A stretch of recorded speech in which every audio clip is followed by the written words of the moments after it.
Start किया था linear momentum conservation. थोड़ी सी मैं इसको ओवरव्यू दे देता हूँ लीनियर मोमेंटम कंजर्वेशन की, और फिर इसके बाद हम उसके प्रॉब्लम डिस्कस करेंगे। थ्योरेटिकल पार्ट इसकी हम लोगों ने लास्ट क्लास में कर लिया।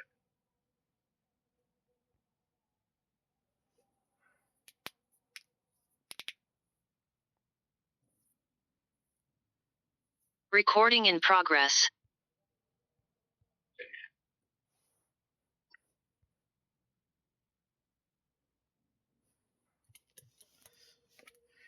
जैसा कि इसका जो कुल मिलाकर के जो कॉन्सेप्ट है कंजर्वेशन ऑफ लीनियर मोमेंटम,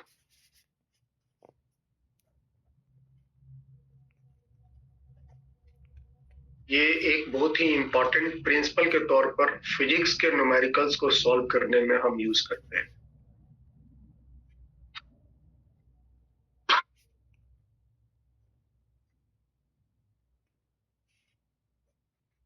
इसका सिंपल सा कहना है कि if net external force, external और इंटरनल फोर्स क्या होता है मैंने डिटेल से लास्ट क्लास में डिस्कस किया हुआ है। If net external force, net external force on a body, on a single body और अ सिस्टम, जो भी आपने सिस्टम चुना है सिस्टम, चाहे वो एक सिंगल बॉडी की बात हो रही हो या एक सिस्टम की बात हो रही हो, if net external force on a system और a body is zero, then the linear momentum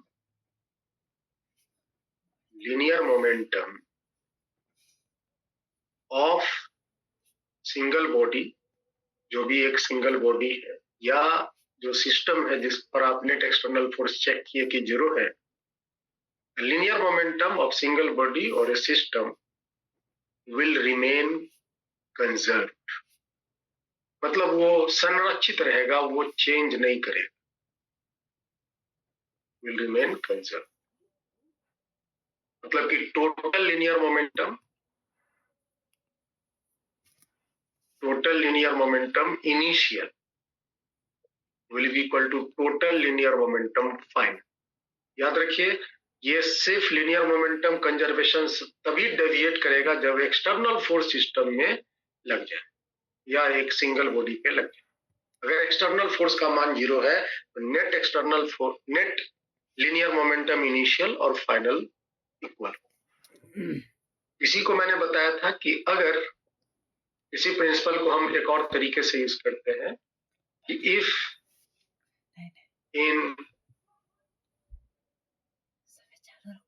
if net force, इसको हम लोग कुछ इस तरह से लिखें, इफ नेट फोर्स एक्सटर्नल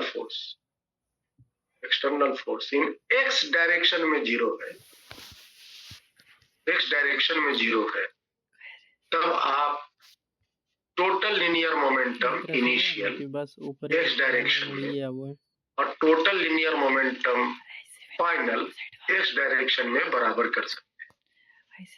जैसे कि एक्स डायरेक्शन में linear net external force zero है तो एक्स डायरेक्शन की initial linear momentum, x direction की फाइनल लिनियर मोमेंटम आप इक्वल कर सकते हैं।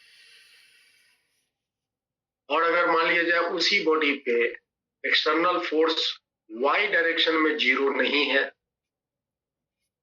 वाई डायरेक्शन में जीरो नहीं है, इसका मतलब कि उस सिस्टम का या उस सिंगल एक बॉडी का initial linear momentum Y direction में और final linear momentum Y direction में बराबर नहीं, चेंज कर।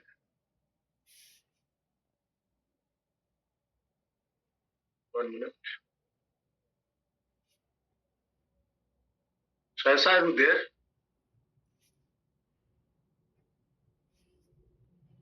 Shaisa, क्लास में हो?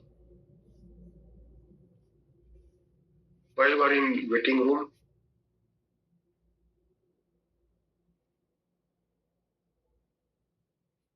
One minute.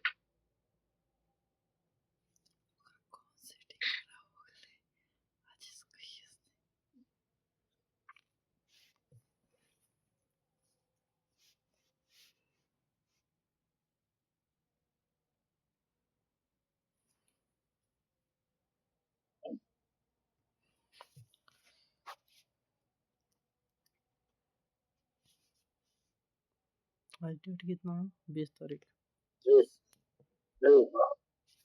21 तारीख है। 1 मिनट वीडियो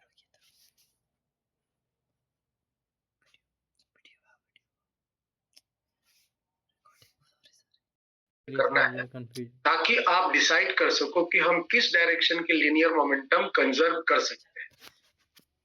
अगर दोनों डायरेक्शन में एक्सटर्नल फोर्स जीरो है तो दोनों डायरेक्शन में लीनियर मोमेंटम को बराबर कर सकते हैं, सिस्टम की ही नेट लीनियर मोमेंटम बराबर कर सकते हैं। लेकिन अगर एक्सटर्नल फोर्स लग रहा है तब फिर और आपको लीनियर मोमेंटम कंजर्वेशन लगाना मजबूरी है, फिर आप चेक कीजिए कि किस डायरेक्शन में एक्सटर्नल फोर्स का मान जीरो या नहीं लग रहा, तो फिर उस डायरेक्शन में आप लीनियर मोमेंटम कंजर्वेशन लगाइए और अपना, ठीक है। अब ज्यादातर प्रॉब्लम किस केस में हम लीनियर मोमेंटम कंजर्वेशन लगाते हैं उसको हम थोड़ा यहाँ कैटेगराइज कर देते हैं ताकि आपको ये प्रिंसिपल को लगाने में आसानी। प्रॉब्लम्स ना, टाइप्स ऑफ प्रॉब्लम्स है ना, to solve by using linear momentum conservation,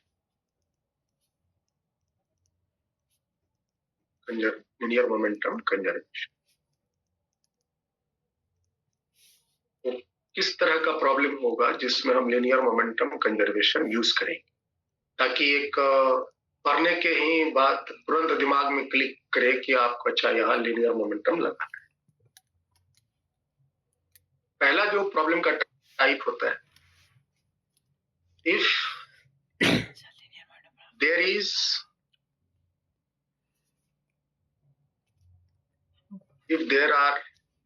is motion of a body, है ना, lie in the system due to internal forces,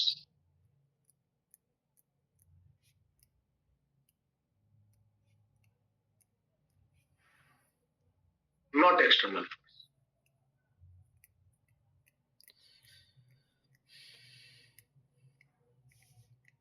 ऐसा कोई बॉडी जो एक सिस्टम के अंदर में है ना, वो बॉडी मूव कर रहा है और वो मूव कर रहा है ड्यू टू इंटरनल फोर्सेस, और आपको उसका वेलोसिटी वगैरह कैलकुलेट करना है तो आप लीनियर मोमेंटम कंजर्वेशन यूज कर सकते हैं।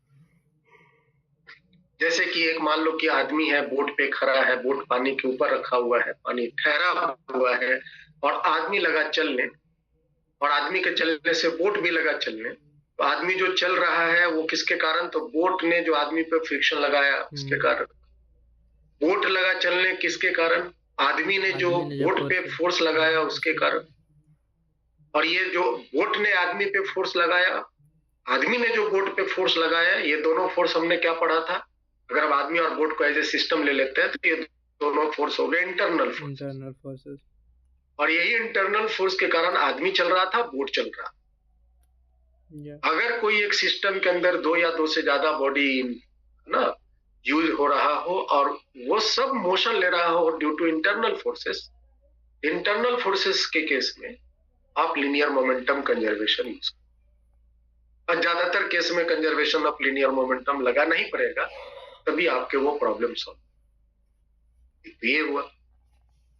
दूसरा है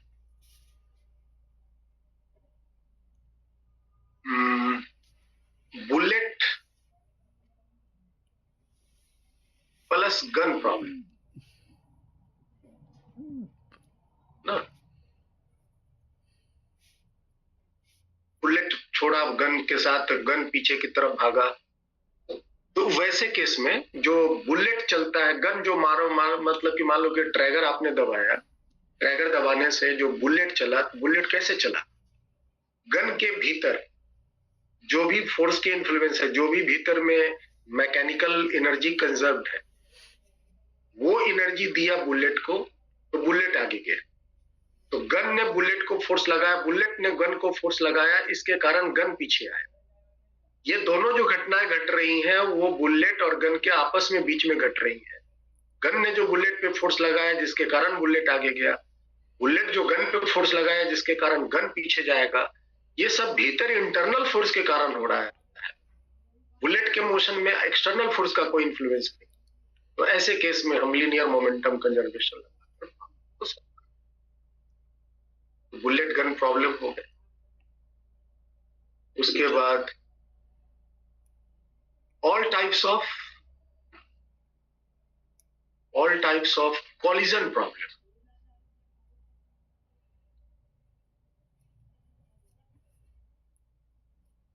है ना। कॉलिजन प्रॉब्लम, टक्करें होती हैं, एक बॉडी चल रहा है, दूसरा बॉडी चल रहा है, चलते चलते आपस में टकरा गया, अपनी स्पीड, पीछे वाले की स्पीड ज्यादा थी, आगे वाले की स्पीड कम थी, जाकर के पीछे से ठोक दिया। ठोकने के क्रम में क्या है कि कोई बाहरी फोर्स नहीं लगा, भीतरी भीतर अपना चल रहा था, टकरा गया, टकराने के बाद दोनों या तो सट के चलने लगा या नहीं तो अलग अलग हो गया। ये सारे प्रोसेस में कोई एक्सटर्नल फोर्स नहीं लग रहा, बॉडी खुद ब खुद टकराया, खुद ब खुद अलग। तो in this case we use linear momentum conservation. चौथा, एनी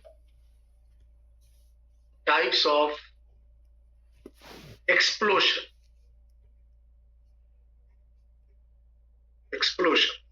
जैसे कि एक बम है, रखे रखे फट गया, एक्सप्लोशन होता वो भी due to only internal forces. ये नहीं कि बाहर से आपने मार के उसको फोड़ा है, वो बड़ी अपना रखा हुआ था, रखे रखे अपना फट गया। तो फटा किसके कारण? अपने जो भीतर में इंटरनल एनर्जीज थी उसके कारण, जो उसके भीतर में केमिकल एनर्जी भरा हुआ था उसके कारण वो फटा। उसको फटने में कोई बाहरी फोर्स हमने यूज नहीं किया। तो ऐसे जो टाइप्स के प्रॉब्लम आपको कभी मिल जाए तो आपके दिमाग में ये तुरंत हिट करनी चाहिए कि अच्छा, यहाँ पे लीनियर मोमेंटम कंजर्वेशन हम यूज करेंगे तो प्रॉब्लम इजीली सॉल्व। ठीक है, तो अब देखो ये इस तरह के क्वेश्चंस को हम लोग लगाते कैसे हैं, सॉल्व कैसे करते हैं, एक एक करके मैं लेता हूँ प्रॉब्लम को।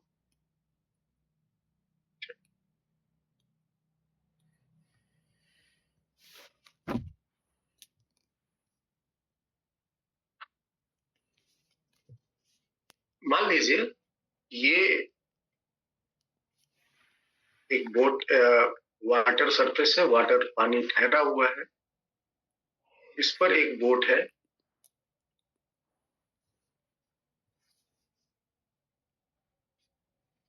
और एक बोट का मान लीजिए मास है 150 केजी, और इस बोट पर एक आदमी है, आदमी का मास मान लीजिए 50 केजी,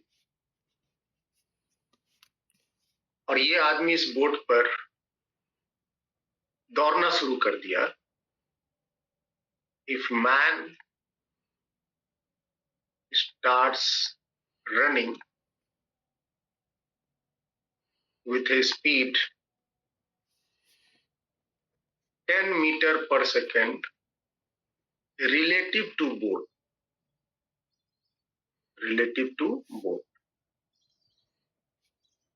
find the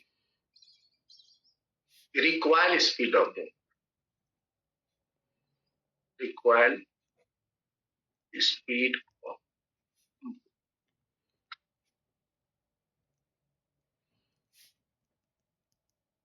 initially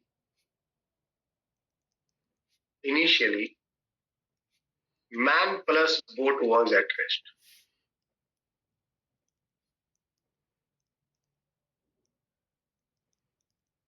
शुरुआत में आदमी और बोट दोनों के दोनों रेस्ट में था। रुकी अवस्था से आदमी लगा दौड़ने, तो बोट कितनी स्पीड से रिक्वाइल कर, रिक्वाइल मतलब कि आदमी के आगे जाने से बोट का पीछे जाना, पीछे जाने की जो स्पीड होती है उसको रिक्वाइल स्पीड।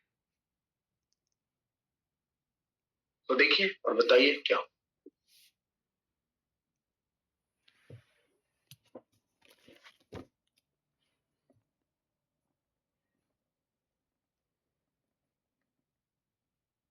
और एक बात यहाँ पे हम और इंडिकेट करना चाहते हैं, ध्यान से सुन लीजिए।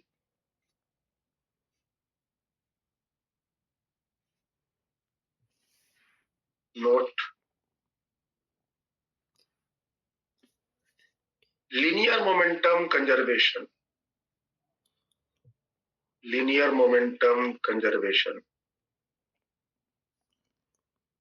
can be applicable with respect to any suitable observer.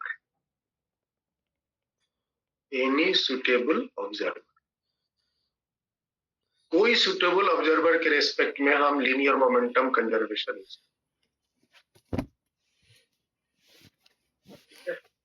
Observer को हम अपने सुविधानुसार कहीं भी लेकर उससे फिर हम पूछेंगे एक्सटर्नल फोर्स लगा के नहीं, फिर हम उसके रेस्पेक्ट में लीनियर मोमेंटम कंजर्वेशन।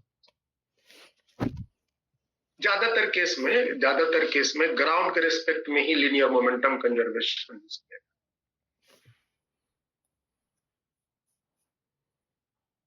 तो जैसे इस प्रॉब्लम की बात करते हैं,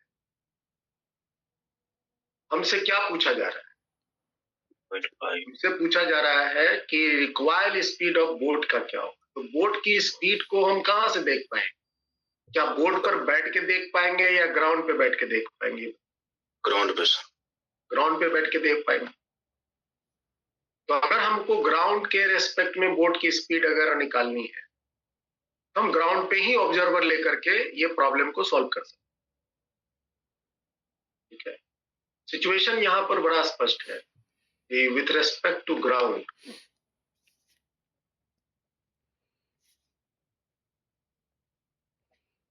सपोज कीजिए कि speed of required speed of boat मान लो v है। मतलब हम ग्राउंड पे खड़े हो गए हैं और ग्राउंड पे खड़े होकर के आदमी मान लो कि आगे की तरफ चला, तो बोट जो है पीछे जाएगा। बोट पीछे क्यों जाएगा, ये मैंने लास्ट क्लास में कई प्रॉब्लम में डिस्कस किया हुआ है। बोट पीछे जाएगा ना? हाँ सर। तो मान लो बोट की पीछे जाने की स्पीड v है with respect to ground. Boat की पीछे जाने की स्पीड v है विथ रेस्पेक्ट टू ग्राउंड। तो बताइए, तो स्पीड ऑफ मैन क्या होगा with respect to ground? Man की स्पीड ग्राउंड के रेस्पेक्ट में क्या? 10 माइनस।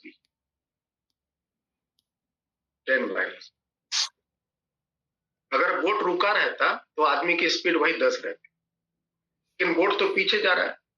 एक सेकंड में है ना, आदमी 10 मीटर चलता है। अगर बोट रुका रहे, मान लो बोट की स्पीड 2 मीटर पर सेकंड, तो आदमी जो है 1 सेकंड में 10 मीटर आगे जाएगा और बोट 1 सेकंड में 2 मीटर पीछे जाएगा। लेकिन ग्राउंड से बैठकर देखेंगे तो आदमी जो है 10 मीटर आगे गया और बोट के साथ साथ 2 मीटर पीछे चला गया, तो आदमी की नेट वेलोसिटी 8 ही मीटर। ठीक है, तो उसकी स्पीड हम घटा देते। आप रिलेटिव वेलोसिटी से भी इसका मान निकाल। तो स्पीड ऑफ मैन हो जाएगा 10 माइनस v। हो गया। अब आप सिचुएशन सजाकर इसका आप लीनियर मोमेंटम कंजर्वेशन लगा सकते। जैसे इनिशियल स्थिति को देखो। इनिशियल स्थिति में बोट की जो मास है 150 kg, आदमी की मास है 50 kg, आदमी रेस्ट में है, बोट भी रेस्ट में। ये इनिशियल है, ये इनिशियल। और जब आदमी दौड़ने लग गया, बोट की पीछे में स्पीड बनी v, आदमी की आगे के डायरेक्शन में स्पीड बनी 10 माइनस v। आदमी का मास 50 kg और बोट का मास 1। ये है फाइनल स्थिति। इनिशियल स्थिति से ये वाली स्थिति आने में क्या कोई एक्सटर्नल फोर्स लगा, ये बताइए? नहीं। आदमी चला, बोट चला, ये सब भीतर आदमी ने जो बोट पे फोर्स लगाया उसके कारण बोट चला। बोट ने जो आदमी पे फोर्स लगाया जिसके कारण आदमी चला। आदमी ने जो बोट पे फोर्स लगाया, बोट ने जो आदमी पे फोर्स लगाया, ये सारे फोर्स इंटरनल फोर्स। एक्सटर्नल कोई फोर्स लगाकर आदमी नहीं चल रहा। यहाँ पे इस स्थिति से ये स्थिति आने में कोई भी एक्सटर्नल फोर्स नहीं, और अगर नहीं लग रहा है तो initial linear momentum and final linear momentum will be equal. Initial बोलिए कैसे लिखे, तो 50 गुना 0, 150 गुना 0, मास गुना वेलोसिटी। फाइनल बोलिए तो 50 इंटू 10 माइनस वी आई। देखिए सर पे तीर है, वेक्टर फॉर्म में तिज्जत से लिखेंगे, प्लस बोल्ट का 1.5 150 इंटू वी, और डायरेक्शन इसका हो गया माइनस है, माइनस जे, अरे माइनस आई।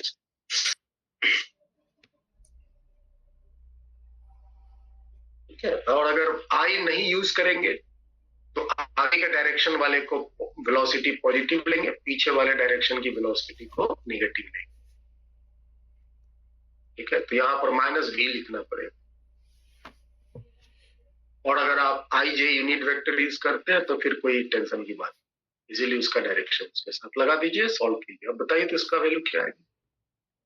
इसको आप लेफ्ट साइड भेज दीजिए, 150 वी माइनस प्लस हो जाएंगे आई के साथ, और राइट साइड में आ जाएंगे 50 इंटू 10 माइनस वी आई के साथ। आई आई कॉमन ले लिया, कट गया, दोनों में आई आई है, कंपैरिजन करेंगे तो ये टर्म्स आ जाएंगे इक्वल, और यहां से आप वी का मान निकाल, तो वी के मान कितने हो जाएंगे, 2.5 मीटर पर सेकेंड। 500 बटा में 200, 2.5 मीटर। और डायरेक्शन ऑलरेडी मैंने पीछे लिया हुआ है, डायरेक्शन मैंने ऑलरेडी पीछे लिया हुआ है, अभी तो माइनस आई लिखे। ये जो मान निकलेगा मैग्नीट्यूड में, ये जो मान निकलेगा वो मैग्नीट्यूड में।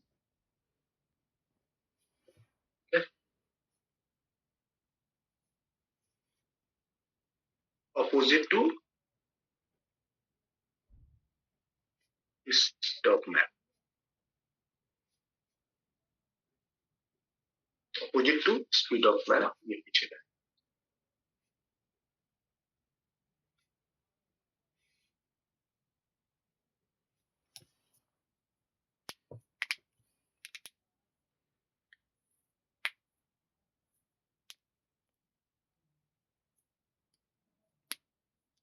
Next problem,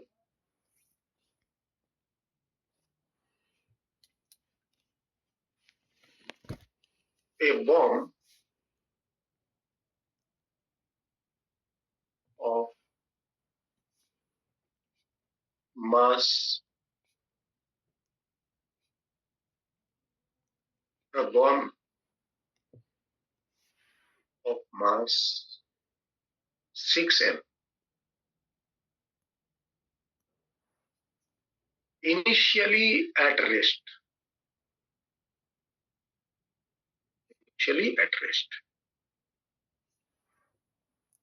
explodes in 3 fragments in ratio 1:2:3। एक का मास हुआ 1m, दूसरे का मास हुआ 2m, तीसरे का मास हुआ 3m। The velocity of first two lighter fragment are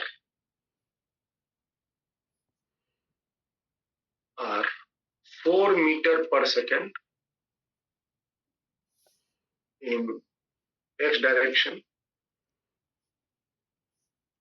and 2 meter per second in y direction respectively।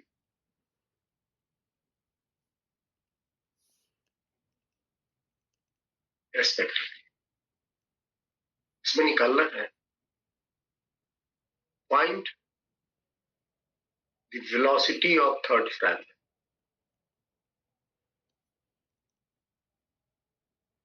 Third मतलब heavier fragment.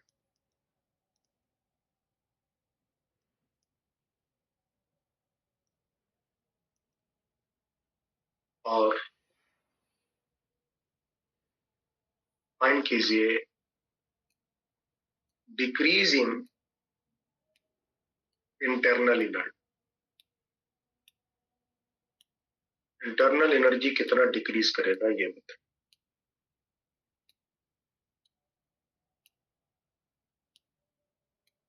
This is the question. एक बॉम्ब है, रखे रखे फट गया, 3 फ्रैगमेंट में फटा.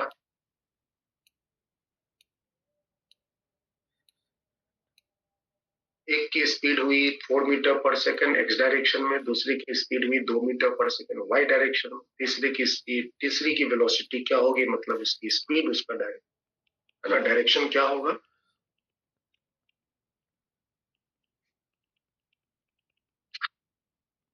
और इस प्रक्रिया में बॉम्ब की इंटरनल एनर्जी है ना कितना अमाउंट में डिक्रीज.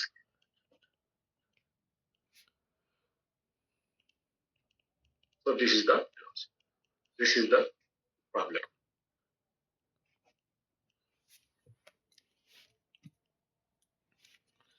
तो देखो इस तरह के क्वेश्चंस एक्सप्लोशन टाइप का क्वेश्चन है.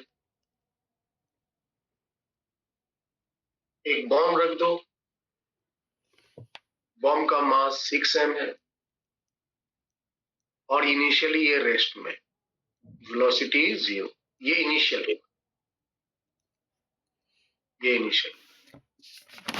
ये बॉम्ब 3 पार्ट में फटा. ये बॉम्ब 3 पार्ट में, एक का मास m, एक का मास 2m, एक का मास 3m. क्योंकि आपको दिया हुआ है 1:2:3 का रेशियो है. हम इस तरह से 3 मास को अलग अलग कर लेंगे. ये 3 एक्सप्लोशन में फ्रैगमेंट पैदा हुआ. जो फर्स्ट है उसकी स्पीड है 4 मीटर पर सेकंड एक्स डायरेक्शन. 4 मीटर पर सेकंड इसकी हुई एक्स डायरेक्शन, ये आपका एक्स डायरेक्शन. और जो दूसरा है उसकी स्पीड है 2 मीटर पर सेकंड वाई डायरेक्शन. 2 मीटर पर सेकंड वाई डायरेक्शन. तो पूछता है कि तीसरी जो फ्रैगमेंट है उसकी वेलोसिटी क्या हो. हमें नहीं पता कि तीसरी फ्रैगमेंट में वेलोसिटी होगी भी कि नहीं होगी, तो कितनी होगी, किस डायरेक्शन में होगी, हमें नहीं पता. और हमको वही पता करना है. तो हम मान लेते हैं कि तीसरी फ्रैगमेंट की वेलोसिटी है v वेक्टर. अगर आपको कभी किसी क्वांटिटी का मैग्नीट्यूड डायरेक्शन के साथ वैल्यू निकालना है और आप लीनियर मोमेंटम कंजर्वेशन यूज कर रहे हैं, तो आप उस की वेलोसिटी को वेक्टर फॉर्म में लेकर के सॉल्व कर लो. ये अपने साथ मैग्नीट्यूड डायरेक्शन निकाल के आपको दे देगा. तो ये जो थर्ड फ्रैगमेंट है इसकी जिसकी वेलोसिटी हमको निकालनी है, उसका वेलोसिटी मैंने एज्यूम किया v वेक्टर, और यही हमको निकालना है. आपको पता है कि ये बॉम्ब जो रखे रखे खुद फट गया, फटने में कोई एक्सटर्नल फोर्स का इन्फ्लुएंस नहीं है. यहाँ पे लीनियर मोमेंटम इनिशियल और लीनियर मोमेंटम फाइनल उसमें बराबर. बस आप इक्वेशन लिखिए. बताइए इनिशियल लीनियर मोमेंटम इनिशियल क्या है? 0. Mass into velocity. फाइनल की स्थिति है, ये फाइनल की स्थिति. तो बताइए पहला का linear momentum m into 4i plus दूसरा का बताइए 2m टू z कैप, और तीसरे का है 3m इंटू v वेक्टर.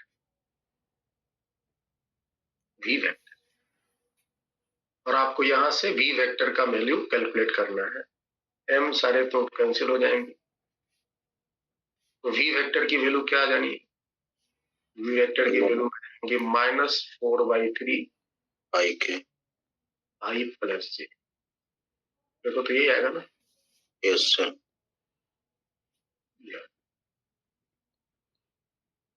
ये मीटर पर सेकेंड वेलोसिटी हो सकता है ऑप्शन में वेक्टर फॉर्म में ही वेलोसिटी आपको दिया हुआ, ये आपका निकल।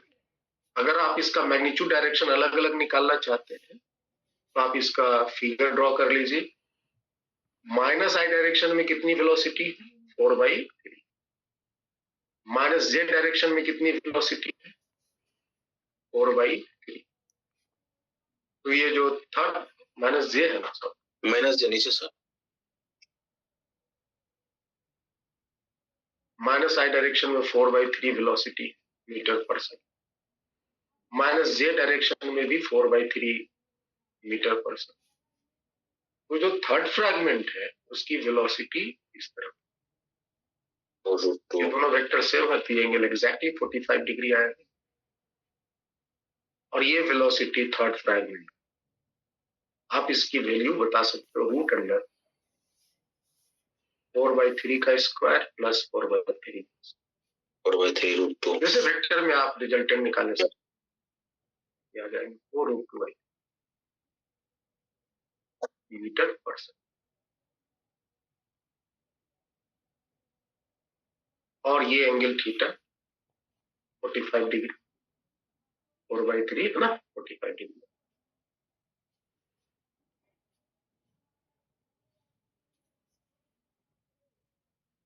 इस तरह से आप इसका हल कर सकते।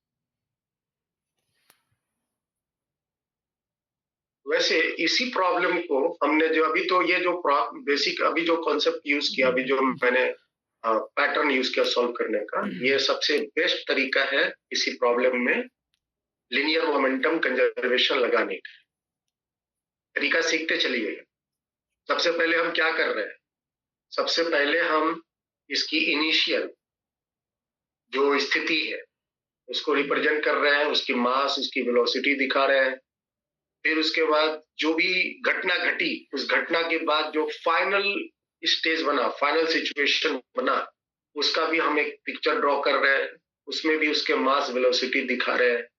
फिर जज कर रहे हैं कि इस इनिशियल स्थिति से ये फाइनल स्थिति आने में क्या कोई एक्सटर्नल फोर्स लगा कि नहीं, और अगर नहीं लगा तो हम लीनियर मोमेंटम कंजर्वेशन है ना इनिशियल का लिख रहे हैं और फाइनल का लीनियर मोमेंटम लिख रहे हैं, वेक्टर फॉर्म में लिख रहे हैं और फिर सिंप्लीफाई करके मान। ये रूटीन मेथड है, इस तरह लीनियर मोमेंटम कंजर्वेशन का इक्वेशन लिखा जाता है।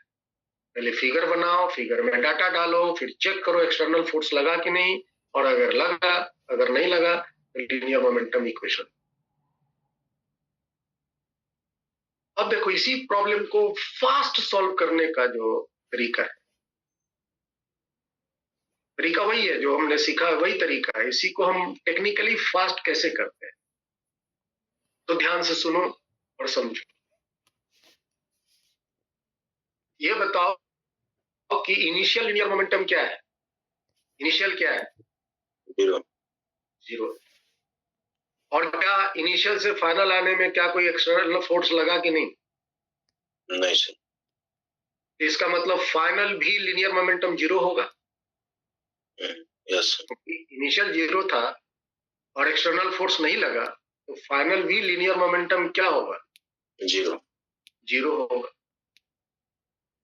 तो हम क्या करते हैं, इसको कॉपी कर ले, फाइनल वाली स्थिति।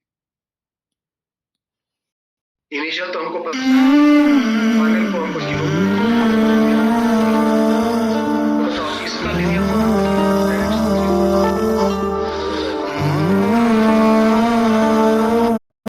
इसका लीनियर मोमेंटम इस डायरेक्शन में कितना होगा? 4m। और इन दोनों का रिजल्टेंट लीनियर मोमेंटम क्या होगा? किधर होगा? इधर होगा। कितना होगा? 4m√2 होगा। Yes sir. 45 डिग्री एंगल बनाते हुए, क्योंकि दोनों बराबर है। Yes sir. इसका मतलब ये जो थर्ड मास है 3m, उसका लीनियर मोमेंटम एग्जैक्टली ये 4m√2 के बराबर होना चाहिए और जस्ट उसके अपोजिट होना चाहिए। Yes sir. इसका भी लीनियर मोमेंटम एग्जैक्टली होना चाहिए 4m√2 और जस्ट उसके अपोजिट होना चाहिए। और बताइए, इस डायरेक्शन में अगर इसके पास लीनियर मोमेंटम है, इसका मतलब इसका इस डायरेक्शन में ही वेलोसिटी होगा। जिस डायरेक्शन में वेलोसिटी उस डायरेक्शन में लीनियर मोमेंटम होता है। तो बताइए वेलोसिटी कितना होगा? तो वेलोसिटी का मान होगा linear momentum by mass. Linear momentum कितना है? 4m√2। 4m√2 और मास इसका कितना है? 3m। तो mm cancel, so velocity now become 4√2/3 और डायरेक्शन देख ही रहे हो 45 डिग्री। Yes sir. तो फिगर से ही सारा कैलकुलेशन हम लोग करते हैं।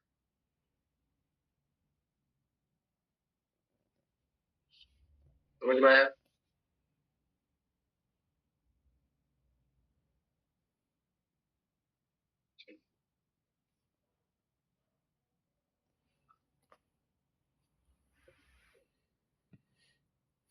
एक प्रॉब्लम नोट कीजिए। ए बॉम्ब सर ऑफ दूसरा पार्ट से। अच्छा अच्छा,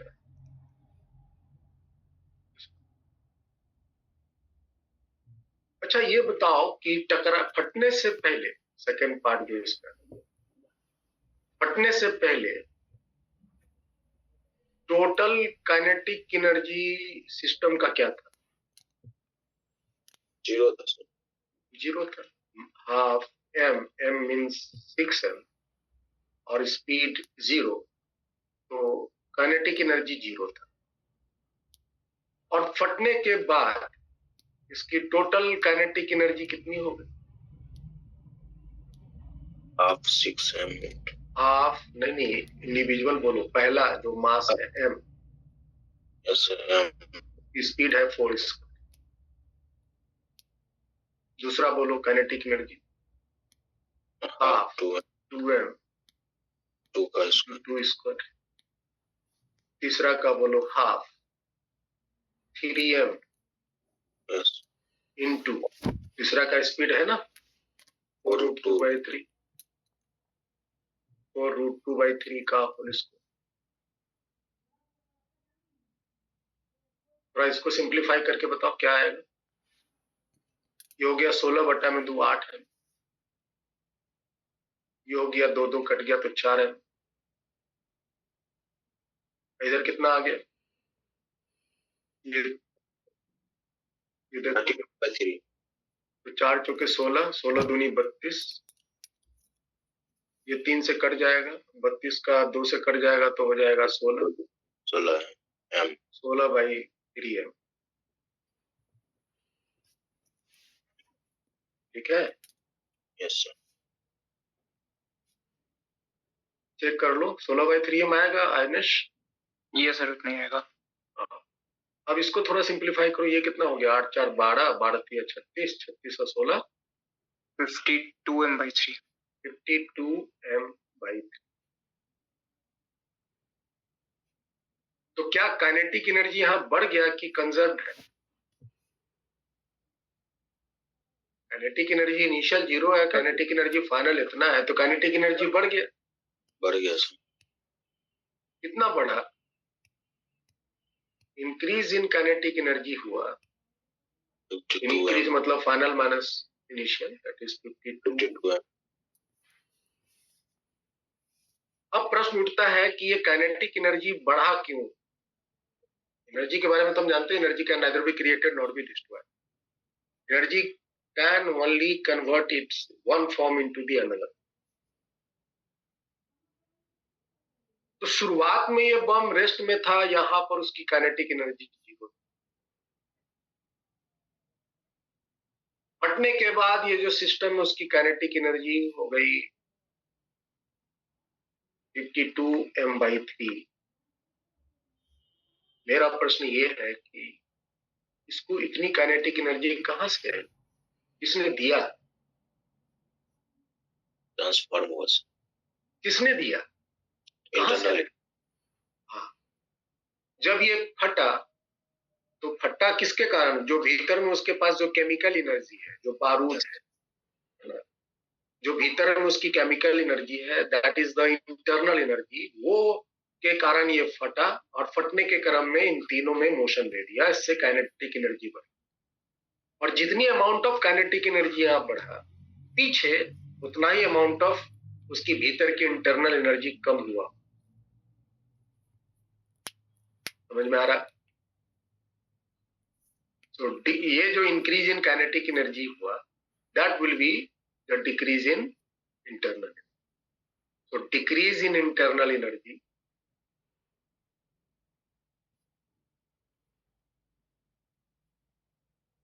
हालांकि जब फटेगा तो आवाज भी करेगा भूम, तो उससे जो आवाज निकला, उस आवाज में भी तो एनर्जी का कुछ सम पार्ट होगा।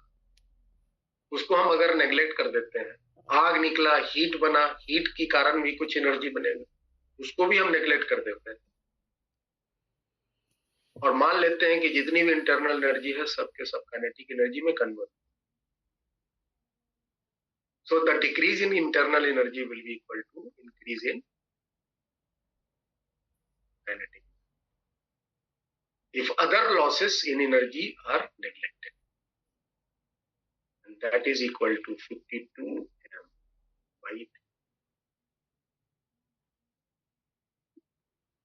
ठीक है, और ये हम लिख रहे हैं इसलिए क्योंकि other losses in energy are neglected.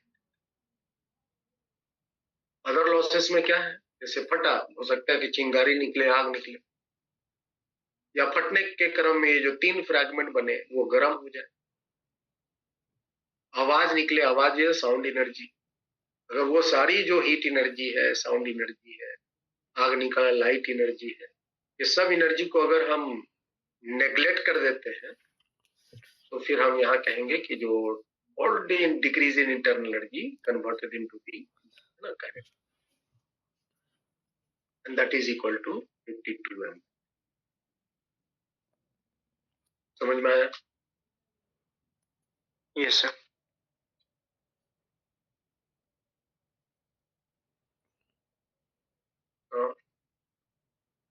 Take the next.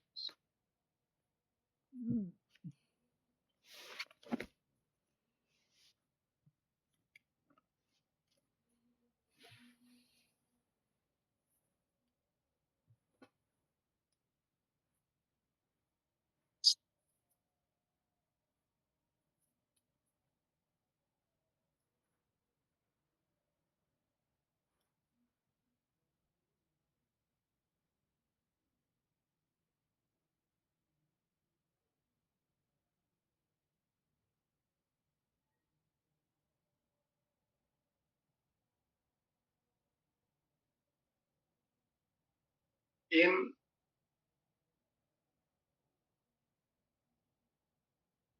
gamma ray process, gamma ray कौन सा रे होता है, मैकेनिकल और नॉन मैकेनिकल?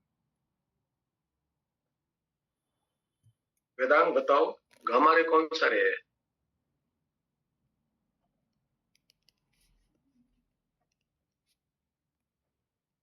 क्या सर? गामा रे कौन सा रे है, मैकेनिकल वेव है या non mechanical? Sir non mechanical है। Non mechanical.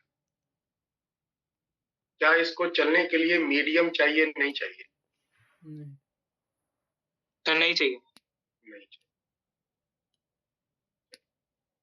In gamma ray process,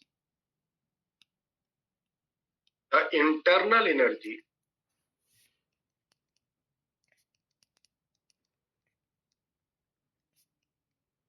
of a nucleus of mass m decreases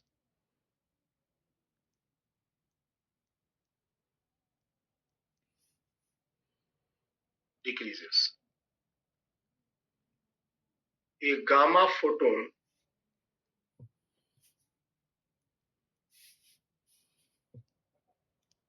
of energy E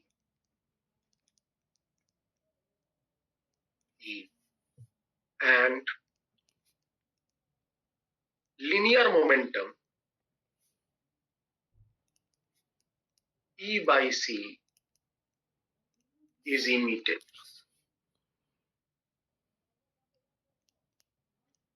And the resulting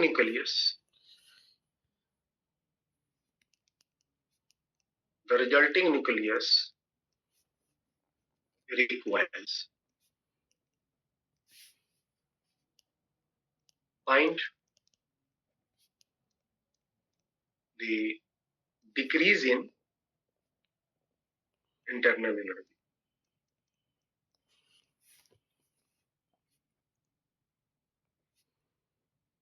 internal energy में कितना decrease होगा?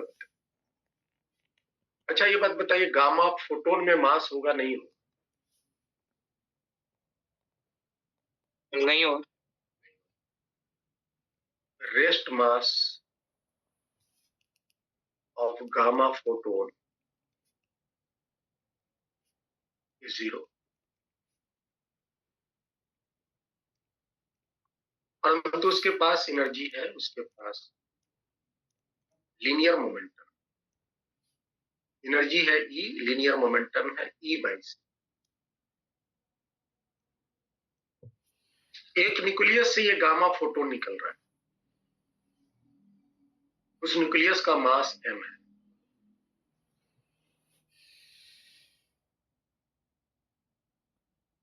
तो बताइए इंटरनल एनर्जी में कितना डिक्रीमेंट हो?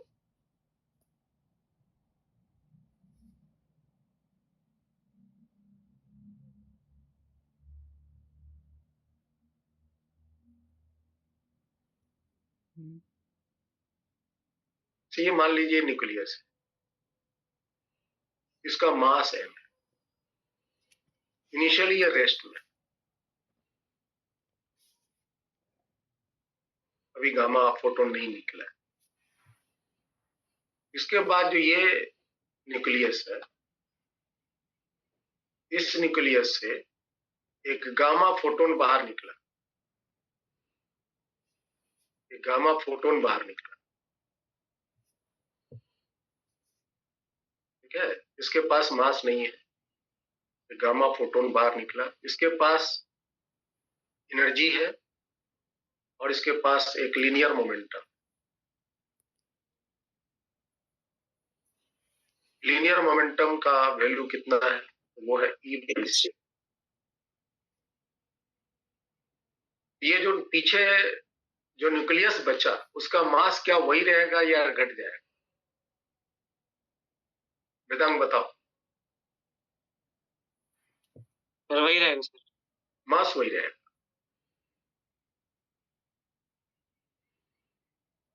क्या ये न्यूक्लियस जो रिजल्टिंग बचा, क्या ये रुका रहेगा या चलेगा?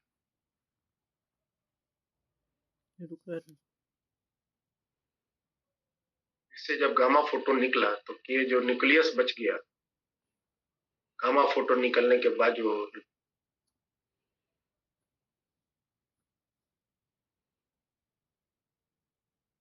रेस्ट पे रहेगा.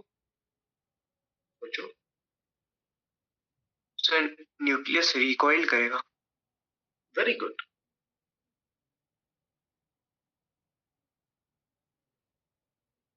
बताओ, क्या इस स्थिति से, इनिशियल स्थिति से ये जो फाइनल स्थिति आई, क्या एक्सटर्नल कोई फोर्स लग रहा है? इस स्थिति से ये स्थिति आने में क्या कोई एक्सटर्नल फोर्स लगा नहीं लगा? पहले ये बोलो. नहीं लगा. नहीं लगा. तो एक्सटर्नल फोर्स नहीं लगा तो लीनियर मोमेंटम कंजर्व्ड होगा. बोलो. Yes sir. Initial linear momentum क्या है? इनिशियल लीनियर मोमेंटम क्या है? रेस्ट में है तो इसकी वेलोसिटी 0 है. ये रेस्ट में है इसकी वेलोसिटी 0 है, इनिशियल लीनियर मोमेंटम 0 है, तो फाइनल लीनियर मोमेंटम भी 0 होना चाहिए। हाँ सर। और एक जो गामा फोटोन है उसकी इस डायरेक्शन में लीनियर मोमेंटम है E/c। और अगर आप इसको नहीं चलने दोगे तो फिर इसमें सिस्टम में तो एक लीनियर मोमेंटम आ जाएगा ना। Yes sir. तो इसको 0 करने के लिए आपको क्या करना पड़ेगा, आपको इसे पीछे चलाना पड़ेगा। और इसकी पीछे डायरेक्शन में लीनियर मोमेंटम एग्जैक्टली कितनी होनी चाहिए? E/c. E/c। समझ में आया वेदांत? Yes sir. एग्जैक्टली यही चीज हम यहाँ पर एक्सप्लोशन में ये भी बताए। सेकेंड मेथड, इनिशियल 0 है तो फाइनल भी 0 होना होगा। और उसके लिए अगर एक में लीनियर मोमेंटम x डायरेक्शन में है तो दूसरे में भी एग्जैक्टली उतना ही linear momentum negative x direction में होगा, तब नेट लीनियर मोमेंटम फाइनल। तो बताइए, इसके पास ये लीनियर मोमेंटम हुआ तो इसके पास कितनी स्पीड आनी चाहिए? मास से भाग दे देंगे तो स्पीड आ जाएगी। Yes, I am. इसमें मास से हम भाग दे देंगे E/c/m। तो हम अगर इस तरह लिख, E/mc. ये बराबर P आ जाएगा E/c। इसके पास स्पीड हो जाएगा E/m, जो आएगा E/m टाइम्स। ठीक है।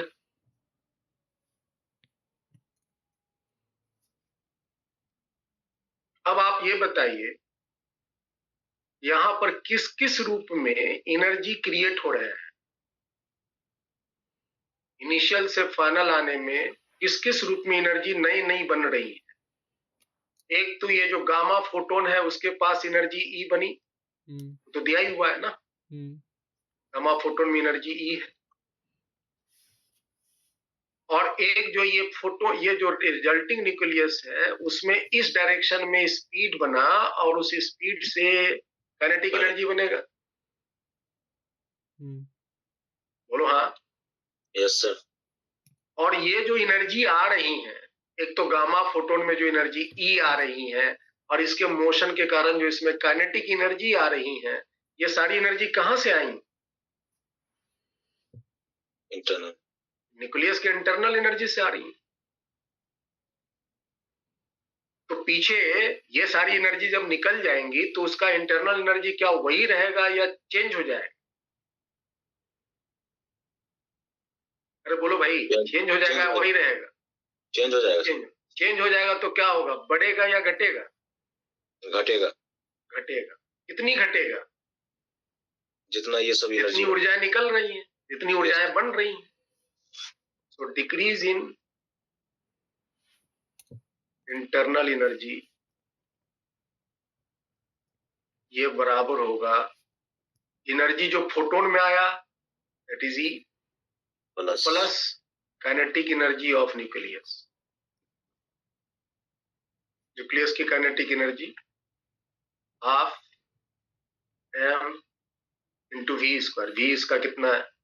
E² by m²c। mc है ना डिनोमिनेटर में, तो एक एक m कट जाए, तो that will be E plus E² by 2mc। इतनी इंटरनल एनर्जी घटेगी। ये एनर्जी जो गामा फोटोन को प्राप्त हुआ और ये एनर्जी काइनेटिक एनर्जी के रूप में जो न्यूक्लियस को प्राप्त हुआ, ये टोटल अमाउंट ऑफ एनर्जी घट जाए।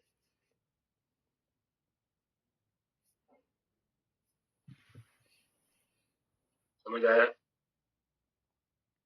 Yes sir.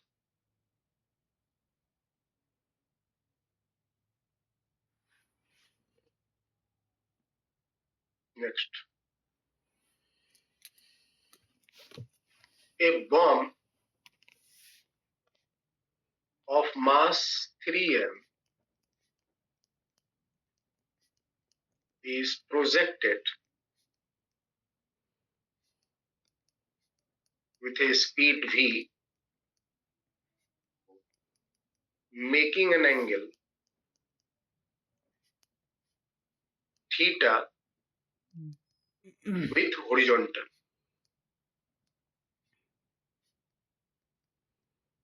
Making an angle theta with horizontal. Horizontal से v स्पीड बनाते हुए एक बॉम्ब को जिसका मास 3m है v स्पीड से फेंका गया. It explode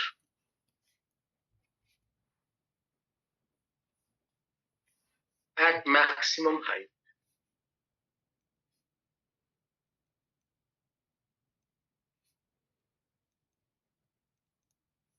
In two fragments in a ratio 1:2. ये दो फ्रैगमेंट में फट गया. एक फ्रैगमेंट हल्का, एक फ्रैगमेंट भारी. m:2m के रेशियो में फट. जस्ट आफ्टर एक्सप्लोशन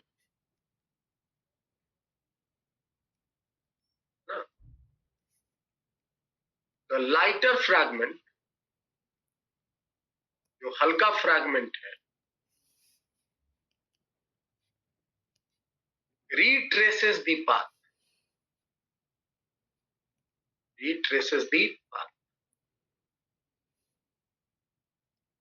जो हल्का फ्रैगमेंट है वो पाथ को रिट्रेस किया of projectile.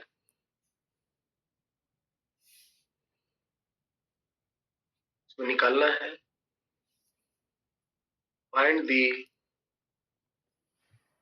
Speed of second fragment just after explosion. Explosion के जस्ट बाद सेकेंड फ्रैगमेंट की स्पीड क्या होगी बताइए.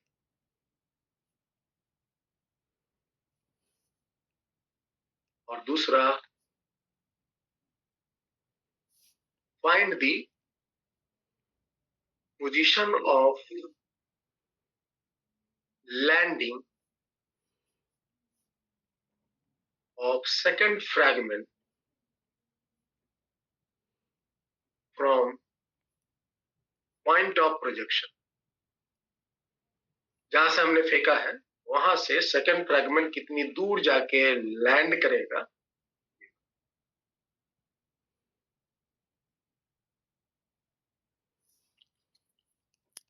This is the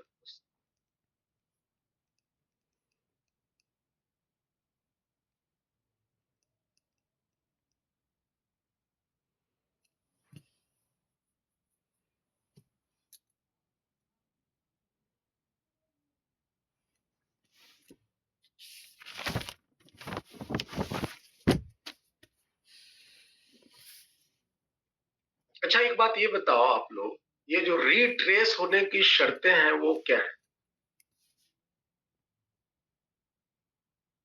condition of retracing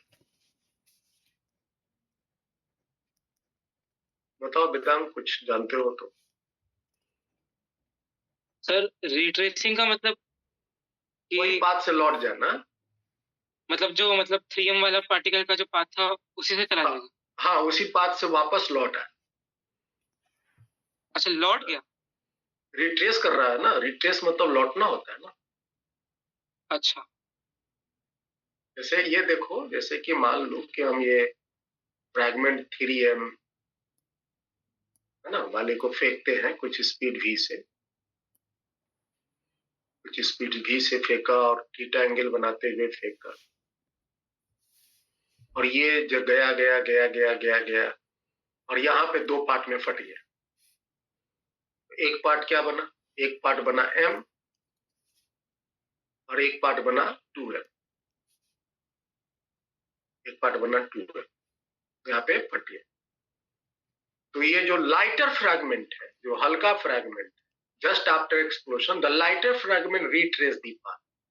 मतलब ये जो लाइटर फ्रैगमेंट है, ये जो एम है, वो एग्जैक्टली वही पाथ फॉलो करते हुए लौट।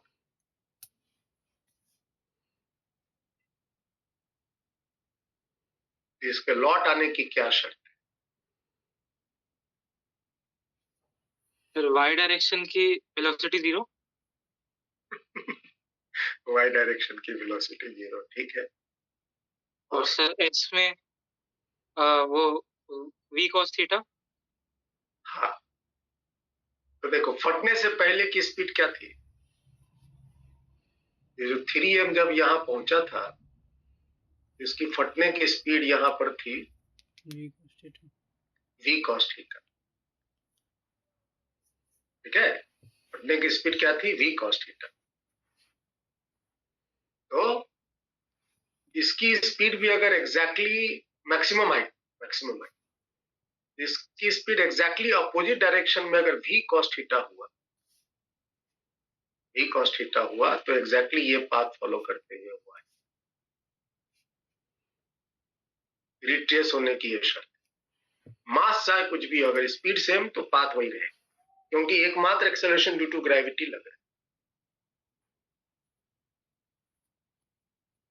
जैसे कि मान लो कि किसी भी बॉडी को आप अगर फेंकते हो, यहां से अगर फेंकते हो, कोई भी मास को आप अगर फेंकते हो, और ये यहां जाने के बाद या कहीं पर भी अगर यहां पर उसकी स्पीड 10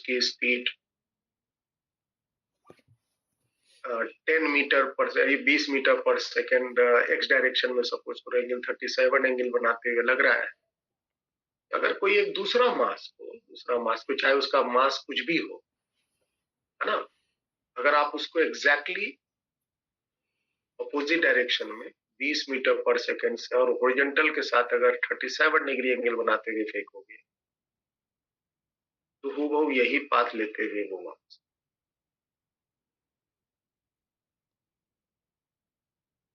ठीक है, वही आएगा। मास पर डिपेंड नहीं करता, मोशन मास पर डिपेंड नहीं करता प्रोजेक्टाइल मोशन में, मैंने बताया।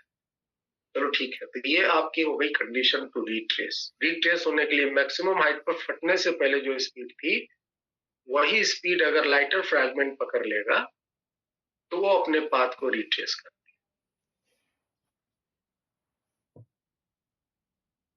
Now you will be able to solve this question.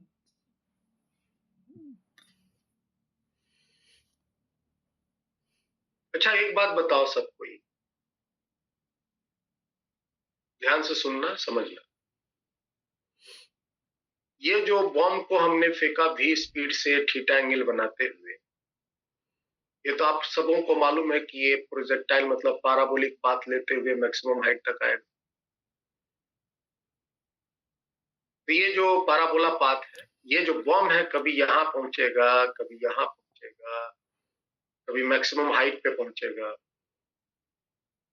इस बॉम्ब की जो अपनी एक सेंटर ऑफ मास है, जो भीतर में बीच में, ये जो बॉम्ब की जो सेंटर ऑफ मास है बीच में, ये जो बॉम्ब की सेंटर ऑफ मास है बीच में, ये जो बॉम्ब की सेंटर ऑफ मास है बीच में, सेंटर ऑफ मास भी एग्जैक्टली कैसा पाथ ले रहा है? पैराबोलिक पाथ ले रहा है ना। सेंटर ऑफ मास की जो पाथ है, इज सेंटर ऑफ मास। तो इस सेंटर ऑफ मास का पाथ पैराबोला कौन कर रहा है?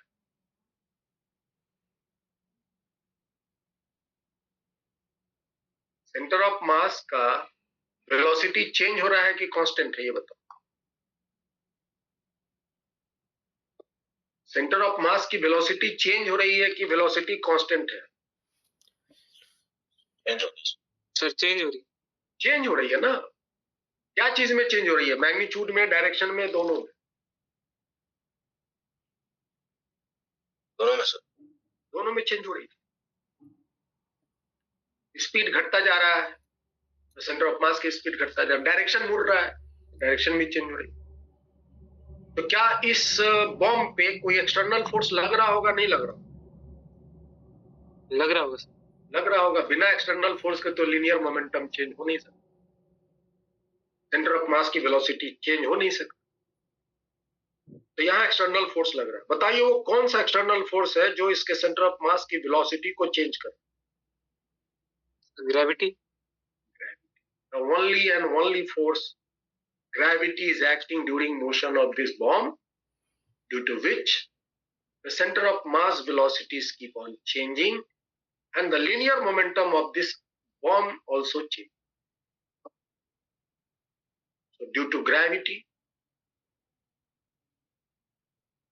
due to external force, gravity, namely gravity force, center of mass of bomb, है ना, center of mass, है ना, velocity of center of mass,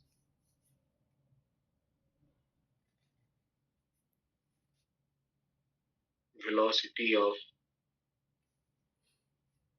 center of mass of bomb and its linear momentum is changing. ये gravity force है, ये vertically downward direction में gravity is acting. This is the external force acting during the motion.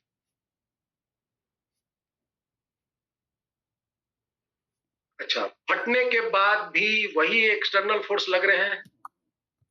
अच्छा एक बात ये बताओ, ये तो बॉम्ब का ये मैक्सिमम हाइट तक का motion, this is the maximum height. Maximum height पर ये बॉम्ब फट गया, मैक्सिमम हाइट पर जो ये बॉम्ब फटा, तो क्या इसको फटने में कोई एक्सटर्नल फोर्स इन्फ्लुएंस लिया या खुद फटा? खुद फटा। Explosion takes place due to only internal forces, और ग्रेविटी फोर्स एक्सप्लोशन के लिए रेस्पॉन्सिबल नहीं है। ग्रेविटी फोर्स इस बम के एक्सप्लोशन के लिए रेस्पॉन्सिबल नहीं है, एक्सटर्नल फोर्स एक्सप्लोशन के लिए रेस्पॉन्सिबल नहीं है। Explosion takes place due to only internal force, not by external force. Hence, total linear momentum just before explosion,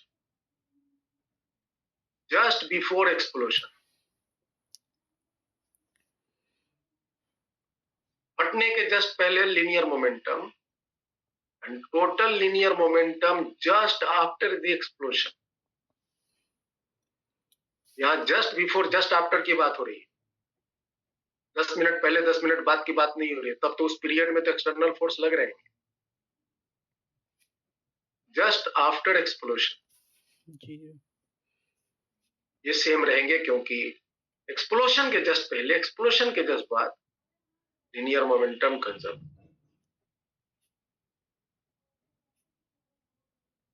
ठीक है, और बताइए, पहला पॉइंट था ये वाली, ये दूसरा पॉइंट है। तीसरी बात बताइए, फट तो गया, कितने पार्ट में फटा मिथिलेश? कितने पार्ट में ये बम फटा? 3 पार्ट में। नहीं, 3 पार्ट का हो गई, तो 2 ही पार्ट है। दो 3 पार्ट में फाड़े हैं, 2 पार्ट में ना, तो 2 पार्ट में बम फटा, तो बम अब 2 टुकड़े हो गए। मैक्सिमम हाइट पर इसके 2 टुकड़े हो गए, अब 2 टुकड़े मोशन लेंगे। तो 2 टुकड़े का मोशन कैसा होगा? 2 टुकड़े का मोशन ऐसा होगा, और उन दोनों टुकड़े पे ग्रेविटी फोर्स कंटिन्यूअसली लगते रहेंगे। Same gravitational force, external force will be acting continuously just after explosion. After explosion जो 2 पार्ट बने,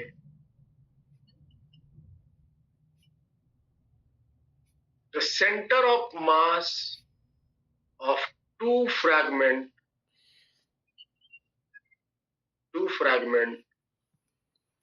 will continue move in same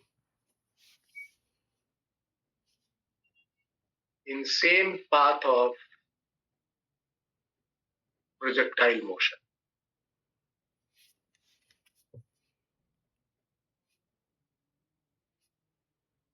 फटने के बाद वो जो दोनों फ्रैगमेंट है उसकी centre of mass same path में चलेगा जो पाथ प्रोजेक्टाइल मोशन का फटने से पहले था, एज बिफोर द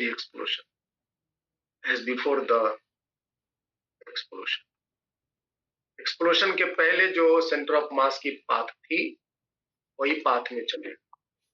क्यों? क्योंकि एकमात्र ग्रेविटी फोर्स जो एक्सटर्नल फोर्स था वही लग रहा है फटने के जस्ट पहले और वही लग रहा फटने के बाद, और कोई एक्सटर्नल फोर्स नया ऐड नहीं हुआ। इसका रीजन क्या बोलेंगे? इसका रीजन बोलेंगे because no new external forces are added. कोई नया एक्सटर्नल फोर्स ऐड नहीं हुआ। वही एक्सटर्नल फोर्स जो लग रहा था फटने के पहले वही एक्सटर्नल फोर्स लग रहा है फटने के बाद। इसीलिए जो पाथ फटने के पहले थे एक्सटर्नल फोर्स के इन्फ्लुएंस से सेंटर ऑफ मास की, वही पाथ फटने के बाद रहेंगे सेंटर ऑफ मास। तो दिस इज द सिचुएशन जिसको हम अभी यहां पर अप्लाई करेंगे।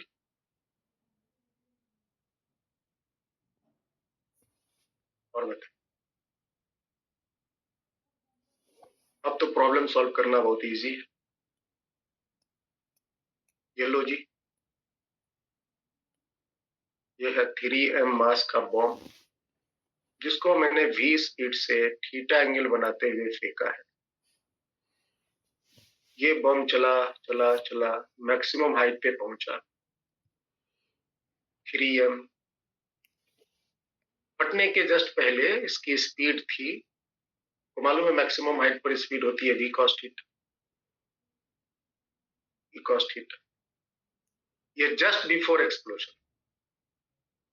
फटने के पहले तो ये 3m मैक्सिमम हाइट पे पहुंचेगा ना, और जब वो दो पार्ट में फटा, ये maximum height,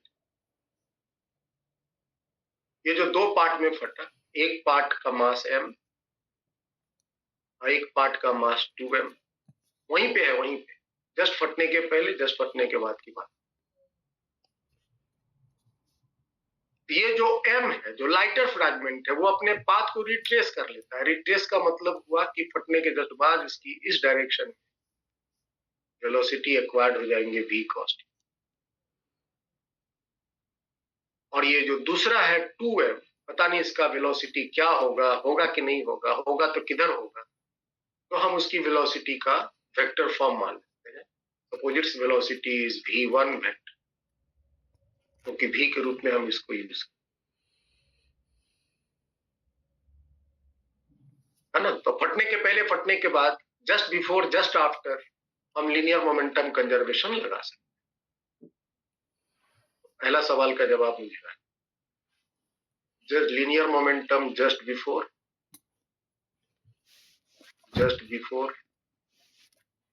linear momentum just after,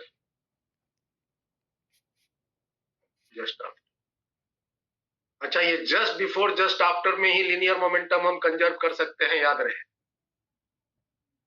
2 second पहले 2 सेकंड बाद, फटने के 2 सेकंड पहले फटने के 2 सेकंड बाद लीनियर मोमेंटम कंजर्व नहीं कर सकते। मिथिलेश साहब बताइए तो, फटने के 2 सेकंड पहले लीनियर मोमेंटम, फटने के 2 सेकंड बाद का लीनियर मोमेंटम हम कंजर्व क्यों नहीं कर सकते?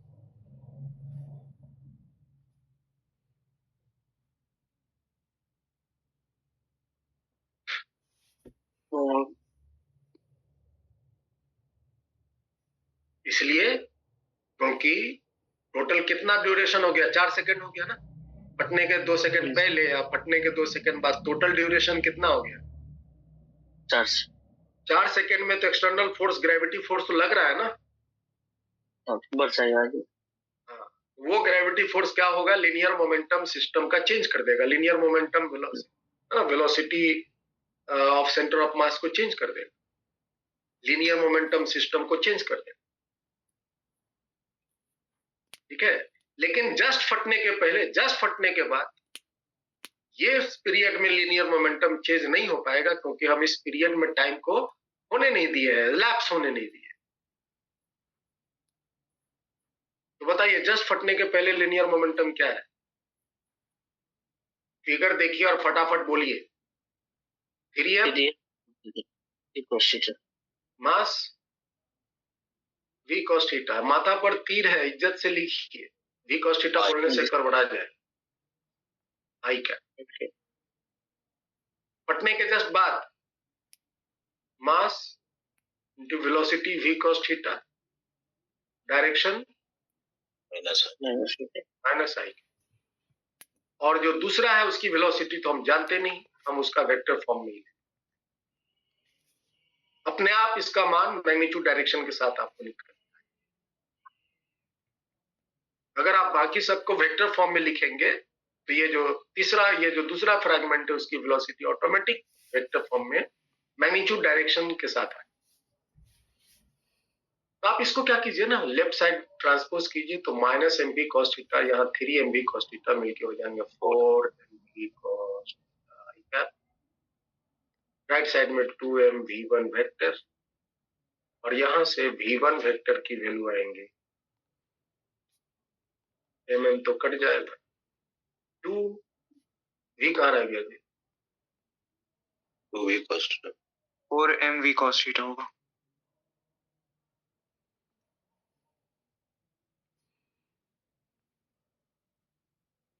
mm कट जाएगा तो ये कितना हो गया? 2v cos theta cos theta i.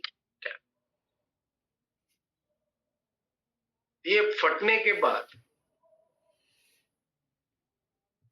ये जो दूसरा फ्रैगमेंट है वो आई डायरेक्शन में, जो दूसरा फ्रैगमेंट है वो आई डायरेक्शन में 2v cos थीटा से चलेगा, 2v cos थीटा से चलेगा। फटने के जस्ट बाद 2v cos थीटा से चलेगा। आप यहाँ पे इस एक्सप्लोशन में इंटरनल एनर्जी कितनी डिक्रीज हुई आप निकाल सकते हैं। फटने के जस्ट पहले काइनेटिक एनर्जी निकाल लो, फटने के जस्ट बाद उसकी काइनेटिक एनर्जी निकाल लो, देखना तुमको पता चलेगा काइनेटिक एनर्जी फटने के बाद ज्यादा है फटने के जस्ट पहले से। घटा दीजिए, जो अमाउंट ऑफ एनर्जी आपको आएगा वो इंटरनल में। अब ये पहला क्वेश्चन था। दूसरा प्रश्न क्या है? दूसरा प्रश्न ये है, ये जो सेकेंड फ्रैगमेंट है 2m वो ग्राउंड पर कहां गिरेगा? इस बात को ध्यान से समझो। ये जो फर्स्ट फ्रैगमेंट, ये जो पहला है m, देखो तो फटने के पहले जो बॉम्ब थे उसके सेंटर ऑफ मास इसी पाथ में चल रहे थे ना? Yes sir. यही पाथ पे चल रहे थे। तो फटने के बाद भी सेंटर ऑफ मास एग्जैक्टली यही पाथ पे चलता रहेगा। सेंटर ऑफ मास बम फटने के बाद भी इसी पाथ पर चलता रहेगा। ये सेंटर ऑफ मास इसी पाथ पर चलता है आफ्टर एक्सप्लोशन। और ये क्यों चलता रहेगा ये मैंने अभी जस्ट पहले इसको ये बताया। यहाँ after explosion the centre of mass of two fragment will continue move in same path of projectile motion as before the explosion because no new external force are added.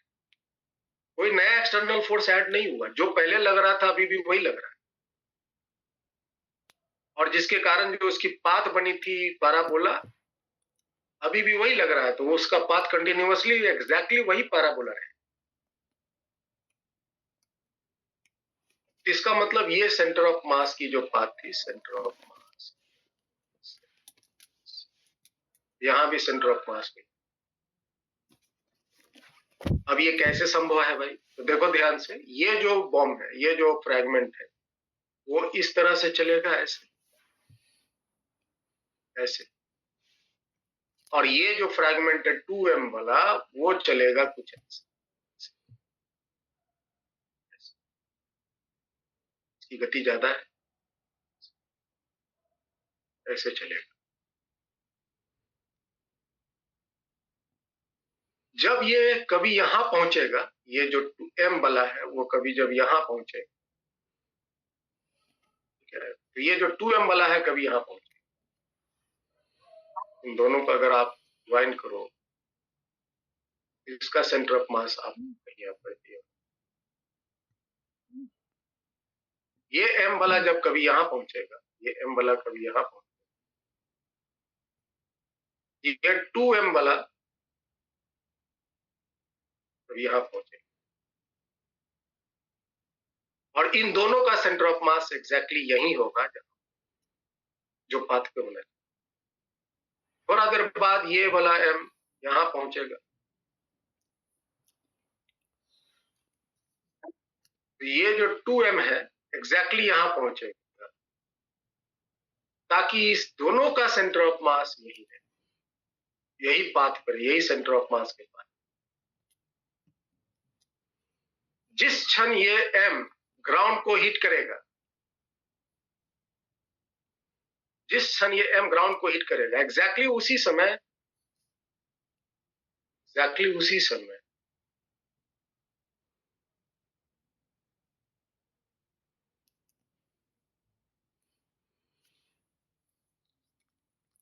ये 2m वाला भी ground को hit करेगा,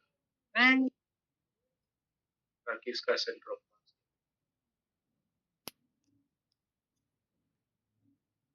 ठीक है। तो centre of मास दोनों का, हालांकि दोनों मास अपने अपने अलग अलग डायरेक्शन में चलेंगे, ये इधर चलेगा, ये इधर चलेगा, लेकिन इसके दोनों के चलने से सेंटर ऑफ मास वही पाथ पे चलता रहेगा जो path. After explosion the center of mass will follow same initial projectile path.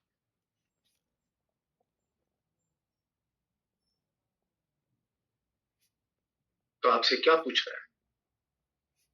आपसे पूछ रहा है कि ये कितना दूर जाके गिरेगा,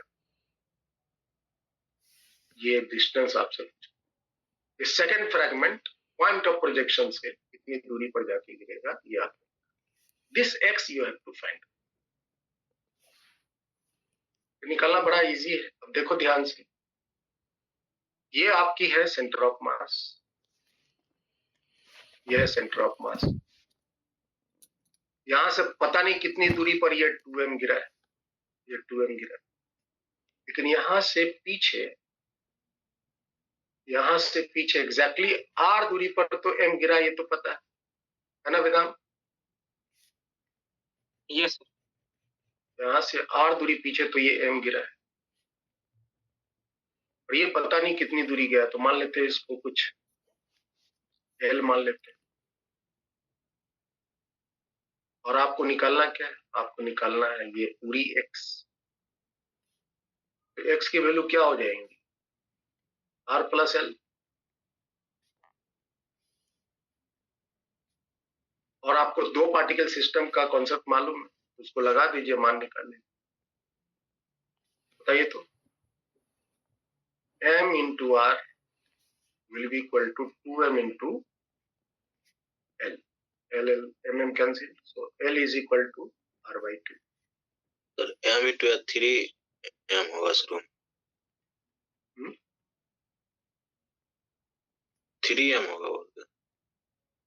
आई एम सॉरी, कहाँ 3m हो? m r जो लिखे सर, हाँ, तो ये m गिरा ना, सेंटर ऑफ मास का ना ये पोजीशन है। Yes yes yes centre of मास किसका किसका, m और 2m का ना। यस तो एक m होगा m इंटू r और ये होगा 2m इंटू m। ठीक है ये, यस है ना। तो L बराबर हो जाएगा r/2। x की वैल्यू क्या हो जाएगी,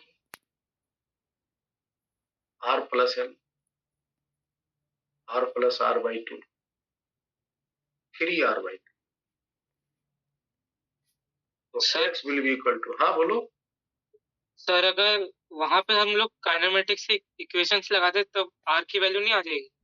बिल्कुल आएंगे, सर सेम आएगा आंसर उससे भी? बिल्कुल सेम आएगा, एग्जैक्टली सेम। r मतलब ये वाली वैल्यू ना, ये वाली वैल्यू, ये ये बोल सर रहे हैं ना। आर ही आएगा सर ये भी? नहीं यार, ये नहीं आएगा, ये तो दूसरा आएगा ना। नहीं सर, कैलकुलेशन के बाद आर ही आ रहा है। ठीक है, तो वही आ जाए, वही आ जाए। L की वैल्यू, L की वैल्यू r/2, हाँ ठीक है, वो r ही आ रहा है। ये r/2 तो है ही बाय डिफॉल्ट,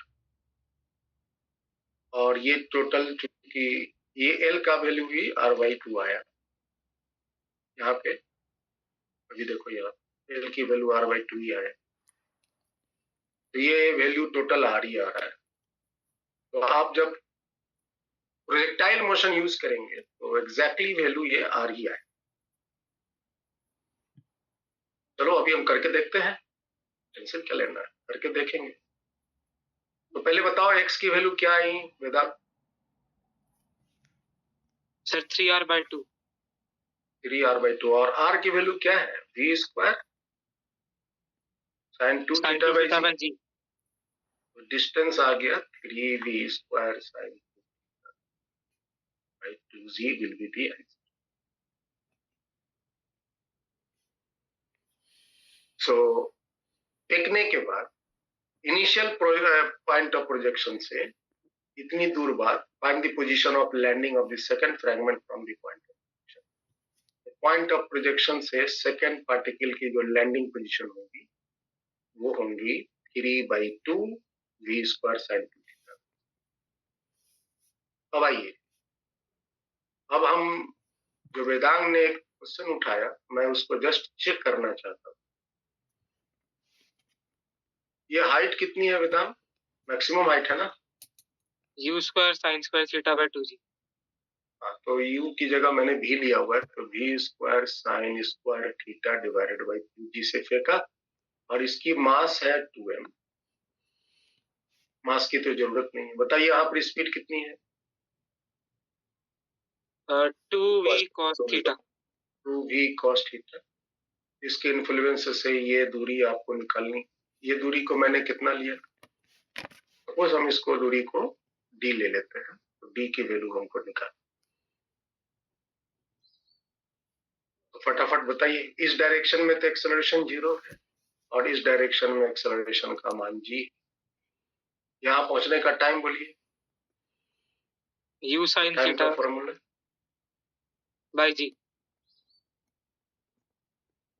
तो हम इक्वेशन लिखते हैं, ठीक है ना।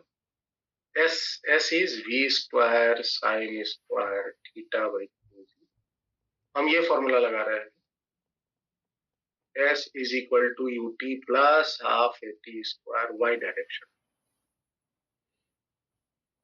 y डायरेक्शन में डिस्प्लेसमेंट हो गया v square sine square theta divided by 2। Initial speed जो है इस डायरेक्शन में 0, टाइम तो निकालना है। एक्सेलरेशन y डायरेक्शन में तो g इंटू टी। ये आपका 2 से ये 2 कैंसिल हो गया, g नीचे आ गया, तो ये हो गया आपका g स्क्वायर।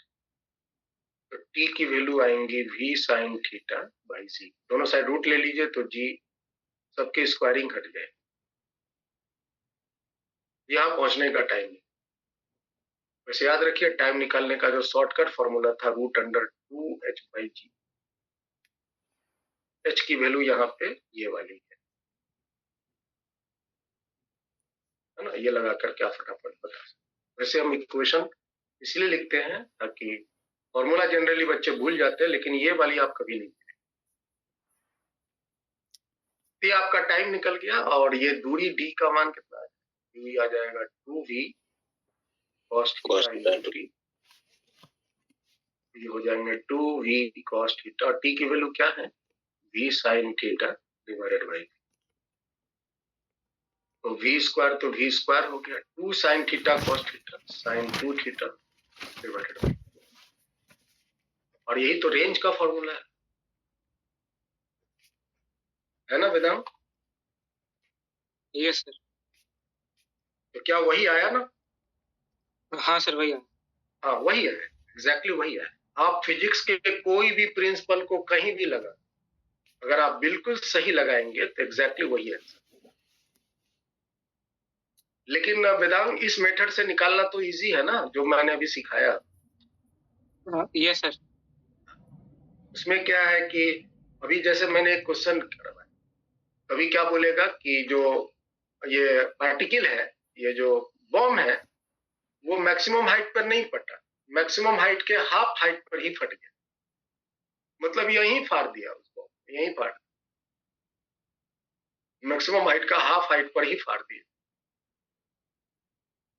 ठीक है, तो फिर यहां हम लीनियर मोमेंटम कंजर्व करके फ्रैगमेंट की वेलोसिटी निकाल लेंगे और फिर वही सेम प्रिंसिपल यूज करके उसका पॉइंट ऑफ लैंडिंग निकाल। समझ में आ रहा है? Yes sir. और वो कहीं सकता है, हटता रहे, उससे हमको कोई टेंशन नहीं। यही दो मात्र प्रिंसिपल यूज कर लेते हैं, उसके सारे प्रॉब्लम सॉल्व।